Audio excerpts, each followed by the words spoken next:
तो गाइस एक चीज़ बोलनी थी। देखो पिछली वाली वीडियो में ना मैंने थोड़ा एआई से इन्हांस करवाया था अपनी वॉइस को, तो कमेंट्स आए थे कि यार भाई तुम्हारी आवाज़ थोड़ी पतली पतली लग रही है। तो हाँ, मैं इस वाले वीडियो में वो सारी बकचोदी नहीं कर रहा। और एक और चीज़ है, तुमको मेरी एक्सप्लेन में ना लाइक पहले जैसे थोड़ी बहुत एक्साइटमेंट होती थी या थोड़ा फ़न के साथ कहता था, वो नहीं लग रहा होगा। अब मैंने जैसे कि बताया था कि भाई हाँ, लाइव में थोड़ी बहुत चल रही है चीज़ें, इसकी वजह से एक्सप्लेन में थोड़ा बहुत असर हो रहा है। लेकिन जैसे ही सब कुछ ठीक हो जाता है मैं वापस से पहले की तरह एक्सप्लेन करूँगा।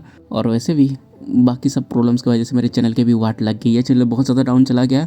तो अब तुम लोगों का ही सहारा है यार। आज तक मेरा चैनल कभी इतना डाउन गया नहीं था, लेकिन क्योंकि 1 महीने से बस 3 ही वीडियो डाला है और भी 10 दिन छोड़ के, तो हाँ चैनल बहुत ज़्यादा डाउन चला गया। और ऊपर से मेरे चैनल पे स्ट्राइक भी पड़ी है, तो हाँ सोने में सुहागा, तुम्हें तो पता ही है। इसलिए यार जितना हो सके उतना चैनल को शेयर करो, ताकि मेरा चैनल वापस से पहले वाली पोजीशन में आ सके और घर पे जो मेरी बीवी बच्चे भूख से तड़प रहे हैं उनके पेट में दाना जा सके। तो चलो ज़्यादा बकचोदी ना करके वीडियो को स्टार्ट कर लेते हैं। तो जैसे कि हमने पिछली वीडियो के एंड पे देखा था कि डाकुरा को ये पता चल जाता है कि जो डाइची है वो जिंडाई के करीब आ चुका है, और वो कहता है तो इससे क्या ही फ़र्क पड़ता है, वैसे भी वहाँ पे क्या ही कर पाएगा, वहाँ पे जो टीचर है वो हर चीज़ का ख्याल रख ही लेगा। लेकिन जो उसका लॉयर है वो कहता है भले ही कुछ भी हो जाए, लेकिन फिर भी उसको 15 साल की जेल हुई है, मतलब वो बाद में बाहर आ सकता है। अगर ऐसी बात है तो हमें जल्दी उससे निपटना होगा।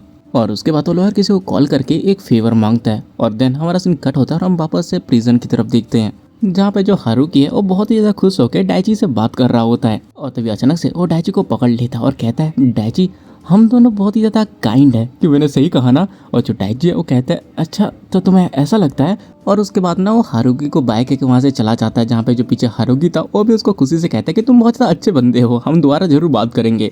और उसके बाद जो डाइची है वो जिंडाई के पास जाता है, जहाँ पे जो जिंडाई है वो पूछता है तो कैसा था। और जो डाइची है वो कहता है वो बहुत ज़्यादा नाइस है, लेकिन मुझे ऐसा लगा कि मैं उसको पढ़ नहीं पा रहा, उसकी आंखें बिल्कुल भी स्माइल नहीं कर रही थी। और तभी जिंडाई कहता है उस बंदे को तुम अच्छे से एब्जॉर्ब करो और अपने आप की सुनो। और जो डाइची है वो कहता है कि यस सर। और तभी जो जिंडाई है वो उससे पूछता है सब्जेक्ट को हमेशा तुम्हें चेंज करना है, ये तुम्हें याद है ना। और जो डाइची है वो कहता है कि हाँ मुझे याद है। और तभी जिंडाई कहता है जब से तुम्हारी फाइट हुई थी तब से वो सॉलिटरी कन्फाइनमेंट में बंद था, लेकिन। और तभी हम लुई को देखते हैं जो कि सॉलिटरी से बाहर आ जाता है। और हम तभी वापस जिंडाई की तरफ देखते हैं, जो कि डाइची से कहता है उसकी एक छोटी बहन थी जिसे वो बहुत ज़्यादा पसंद करता था, लेकिन एक दिन किसी बंदे ने उसकी बहन को ब्रूटली असॉल्ट किया था, जिससे वो बहुत ही ज़्यादा इंजर्ड हो गई थी। और सुनने में आया है कि वो अभी तक हॉस्पिटल में है। और ये सब सुनने के बाद जो डाइची है वो भी सोचा होता है कि अच्छा उस दिन इसी वजह से वो बहुत ज़्यादा गुस्सा हो गया था। और ये सब डाइची सोच रहा होता है कि तभी जो जिंडाई होता है वो कहता है मेरे पे ध्यान दो। और ये सुनते ही जो डाइची होता है वो अपने गर्दन को खुजाते हुए उसके पास चला जाता है। और मुझे समझ नहीं आता है जितने भी साइको लोग होते हैं वो अपने किसी ना किसी बॉडी पार्ट को ऐसे खुजाते रहते हैं या घिसते क्यों रहते हैं। और उसके बाद हमारा सीन कट होता है और हम लू को देखते हैं, और उसके साथ डाइची भी सेम ही सेल में थे। लेकिन तभी एक गार्ड के कहता है यहाँ पे वो आ रहे हैं, और तभी हम देखते हैं वहाँ पे अपना जिंडाई एंटर मारता है। और आते ही वो लुई से कहता है लुई बड़े टाइम के बाद मिले हैं। और जो लुई है वो कहता है कि ओल्ड मैन जिंडाई, अच्छा तुम अब भी जैसे मर्जी हो वैसे ही तुम करते हो। लेकिन तभी जो जिंडाई होता है वो कहता है मैं तो बस इस प्रिजन का बॉस हूँ जिसके पास बस लिमिटेड फ्रीडम है। और तभी जो लुई है वो कहता है तुम भी मेरी तरह सेम सेल में हो क्या। और तभी जो जिंडाई है वो कहता है मुझे तुम्हें कुछ और बताना है। और उसके बाद उसके पास जाके कहता है मेरी बात ध्यान से सुनो। और तभी हमारा सीन कट हो जाता है और हम कुछ टाइम के बाद का सीन देखते हैं, जहाँ पे जो हारुकी है वो डाइची के साथ बैठ के बहुत ही ज़्यादा हंसी मजाक कर रहा होता है। और जो डाइची है वो बस तो थोड़ा बहुत हंस रहा था ताकि उसका साथ दे सके। और वो अपने मन में सोचा होता है जिंडाई ने मुझे कहा था कि ये जैसे ही यहाँ से बाहर जाएगा वो एक इम्पोर्टेंट कोलैब करेगा, तो आखिरकार उसका इसके कोलैब से क्या लेना देना है। लेकिन तभी जो हारुकी है वो हंसते हुए कहता है मैं वापस से अब लड़कियों का रेप कर सकूंगा, कितना मजा आएगा। और ये सुनते ही जो डाइची है वो शौक होते हुए कहता है कि क्या। और तभी जो हारुकी है वो कहता है सबसे पहले उनको ड्रग देना, और जब वो नशे में तुम्हारे पपेट बन जाएंगे तब उनके शरीर के साथ खेलना, और बाद में उनको पैसों के लिए बेच देना। ये ऐसा है जैसे एक तीर से 2 निशाने। और ये सुनते ही जो डाइची है वो शौक होते हुए कहता है आखिरकार ये तुम क्या बकवास कर रहे हो। और तभी जो हारुकी है वो उसकी शक्ल अचानक से बदल जाती है, और वो कहता है डाइची मुझे पता है तुमने भी एक लड़की को ड्रग देके सेक्स करने के बाद उसे मार डाला था, क्यों। हम दोनों अलग नहीं हैं, तुम और मैं, हम दोनों एक जैसा सोचते हैं। वैसे भी तुम कितने बेवकूफ़ हो जो एविडेंस छोड़ के आ गए। मुझे देखो मैं कितना ज़्यादा स्मार्ट हूँ, मेरे खिलाफ कोई भी एविडेंस नहीं आया। लेकिन तभी हम देखते हैं उसके पीछे कोई आ जाता है, और इसको देख के जो डाइची है वो शौक हो जाता है। और तभी उसके गले को कोई दबाने लगता है, और हमें पता चलता है ये लुई था, जो कि कहता है क्यों दर्द हो रहा है ना। अब तुम्हें समझ में आया क्यों लड़कियों पे क्या गुजरती होगी जिनके साथ तुम ये करते हो। और जो डाइची है वो इसको बचाने के लिए चाहता है, लेकिन तभी वहाँ पे कुछ होता है और सीन कट हो जाता है। देन हम रात का सीन देखते हैं जहाँ पे मेडिकल के अंदर से डॉक्टर बाहर आता है और उसके सामने जिंडई खड़ा था जो कि कहता है तो डॉक्टर कैसा रहा। और जो डॉक्टर है वो कहता है स्पेशली जो हारुकी है उसको बहुत गहरी चोट आई है और उसकी कंडीशन बहुत ही ज़्यादा खराब है, वो अभी तक होश में नहीं आया है। लुई ने बहुत खतरनाक अटैक किया था और जो इनोमोटो है वो उसको बचाने के लिए तो गया लेकिन वो भी उसके चपेटे में आ गया। हमारे पास बहुत ही ज़्यादा लिमिटेड इक्विपमेंट्स और टूल्स थे इसलिए सर्जरी बहुत ज़्यादा डिफिकल्ट थी, लेकिन हम सक्सेस हो गए। और ये सुनते ही जो जिंडई है वो तो बहुत ज़्यादा खुश हो जाता है। और तभी वो जो डॉक्टर है वो कहता है ये मेरी पहली बार थी जब मैंने इस तरह का कोई ऑपरेशन किया है। लेकिन जो जिंडई है वो कहता है जैसा कि मैंने एक्सपेक्ट किया था, तुम्हारे पास तो गॉड के हैंड्स हैं।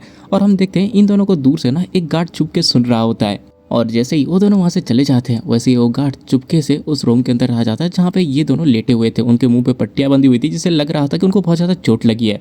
और उसका तो जो गार्ड है वो डायची के बेड में उसका नाम देखता है और देन वो एक पॉइजन वाला सिरिंज निकाल के उसका जो स्लाइन बोतल है उसके अंदर पॉइजन डाल देता है और एक डेविल सी स्माइल देता है। और उसके बाद हमारा सीन अगले दिन में शिफ्ट होता है जहाँ पर हम कॉलेज को देखते हैं और वहाँ पे मीरू बहुत ही ज़्यादा सैड होकर जा रही थी। लेकिन तभी वहाँ पे गौ आता है और वो मीरू को बुलाता है और जो मीरू है वो भी उसको देख के कहती है गौ। और तभी जो गौ होता है वो कहता है कि मीरू मेरे पास ना 2 कॉन्सर्ट की टिकट है और ये सिंगर तो तुमको बहुत ज़्यादा पसंद है, तो क्या कहती हो थोड़ा सा ब्रेक लेके जाके एंजॉय करें, चलो फिर चलते हैं। लेकिन जो मीरू होते हैं वो कहते हैं कि नहीं मेरा मन नहीं है, तुम अकेले ही चले जाओ। और ये सुन के जो गौ है वो कहता है तुम अभी भी उसको भूली नहीं हो, मैंने सही कहा ना। और जो मीरू है वो रोने लगती है और वो कहती है ऐसा हो ही नहीं सकता कि डाइची एक मर्डरर हो। लेकिन तभी जो गौ होता है वो कहता है देखो मैं पक्का श्योर तो नहीं हूँ कि मुझे तुम्हें ये कहना चाहिए कि नहीं चाहिए, लेकिन मैंने एक लॉयर से सुना है जिसे मैं जानता हूँ। और ये सुनते ही जो मीरू है वो पूरा सौगत हुए कहती है कि क्या क्या डाइची के बारे में कुछ पता चला। और तो जो गौ है वो कहता है कि वो कल रात को हार्ट अटैक से मर गया। और ये सुनते ही जो मीरू है उसको तो अलग ही सदमा लगता है और वो कहते हैं कि नहीं ऐसा नहीं हो सकता। और वो इतना टूट जाती है कि सीधा नीचे बैठ के रोने लगती है। और उसका जो गौ है वो जाकर उसको सहारा देता है और कहता है हाँ बहुत ज़्यादा बुरा हुआ। लेकिन हम देखते हैं वो तो हंस रहा था और वो कहता है वो सच में एक अच्छा लड़का था। और उसके बाद हम बाबा से प्रिजन की तरफ देखते हैं जहाँ पे जो डाकू है वो कहता है आखिर डाइची के साथ ऐसा क्यों हुआ, वो तो बस उनकी लड़ाई छुड़वाने गया था, आखिर डाइची क्यों। लेकिन जो जिंडाई होता है वो कहता है मैं भी भरोसा नहीं कर पा रहा कि वो सच में मर गया। और उसके बाद हम उसी क्लिनिक रूम को देखते हैं जहाँ पे एक गार्ड आके कहता है उससे मार खाने के बाद आखिर वो अचानक से कैसे मर गया। डाइची इनोमोटो सच में उसके साथ बहुत बुरा हुआ, उसकी सज़ा भी ख़त्म नहीं हुई थी। और जो डॉक्टर है वो कहता है कि हाँ मुझे भी ऐसा ही लगता है। और तभी हमारा सीन कट होता है और हम डाकुरू और उसके लॉयर जो को देखते हैं जो कि इंजॉय कर रहे होते हैं डाइची के मरने की खुशी में। और जो डाकुरा होता है वो कहता है चलो बढ़िया अब हमारे रास्ते का कांटा हट गया। और जो लॉयर है वो कहता है कि हाँ अब जो जिंडाई है वो बस वहाँ पे पड़ा हुआ है, वो बस इतना ही कर सकता है कि वो प्रिजन के अंदर का बॉस बन के रहे, उसके हाथ में और कुछ भी नहीं है। और जो डाकू है वो कहता है हाँ तुमने सही कहा, तुम चिंता मत करो, तुम्हारे घर पहुँचने से पहले तुम्हारे पास बहुत सारे पैसे पहुँच जाएंगे।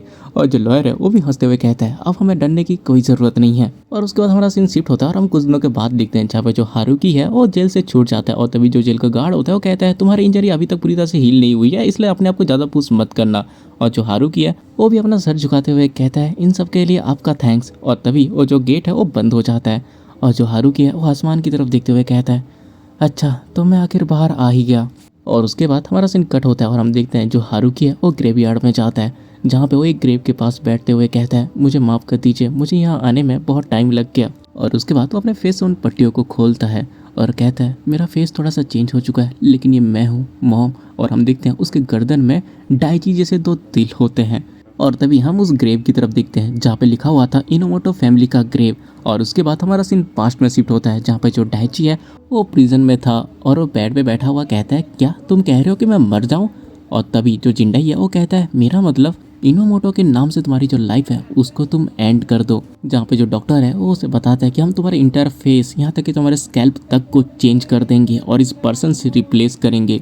और ये सुनते ही जो डाइची है वो पूरा शौक हो जाता है। और तभी जो जिंडाई है वो कहता है जैसे कि तुम्हें पता ही है ये बंदा बहुत ही ज़्यादा घटिया है, हम इसको बाहर जाने नहीं दे सकते, इसीलिए तुम्हें प्रिपेयर रहना होगा। और हम देखते हैं कि जो डाइची है वो भी बहुत ही ज़्यादा सीरियस होता है। और देन हम ऑपरेशन रूम को देखते हैं जहाँ पे जो डॉक्टर है वो इन दोनों के फेस को निकाल के एक दूसरे से बदल देता है। और उसके बाद हम वापस से प्रेजेंट में आते हैं जहाँ पे जो डाइची है वो कहता है मॉम मैं डेफिनेटली बदला लूँगा। और उसके बाद वो ग्रेवयार्ड से चला जाता है और वो जाते हुए सोचा होता है अब मेरा उनके खिलाफ बदला स्टार्ट होता है। और उसके बाद हमारा सीन कट होता है और हम एक होटल का सीन देखते हैं जिसके अंदर जो डाइची है वो नहाने के बाद आईने में अपनी शक्ल को देख के कहता है मेरे जो स्कार्स हैं वो अभी तक पूरी तरह से गायब हुए नहीं हैं, इनको जाने में थोड़ा टाइम लगेगा। और वैसे भी आपसे मैं इनोमोटो डाइची नहीं बल्कि ये हारुकी का फेस है। और उसके बाद हमें पास्ट की एक और झलक दिखाई जाती है जहाँ पे इसका फेस ट्रांसप्लांट हो गया था। और जैसे ही उसको होश आता है उसे डॉक्टर से पता चलता है कि जो हारुकी है वो मर चुका है। और तो ये जो डॉक्टर है उसे बताता है ये एक हार्ट अटैक था।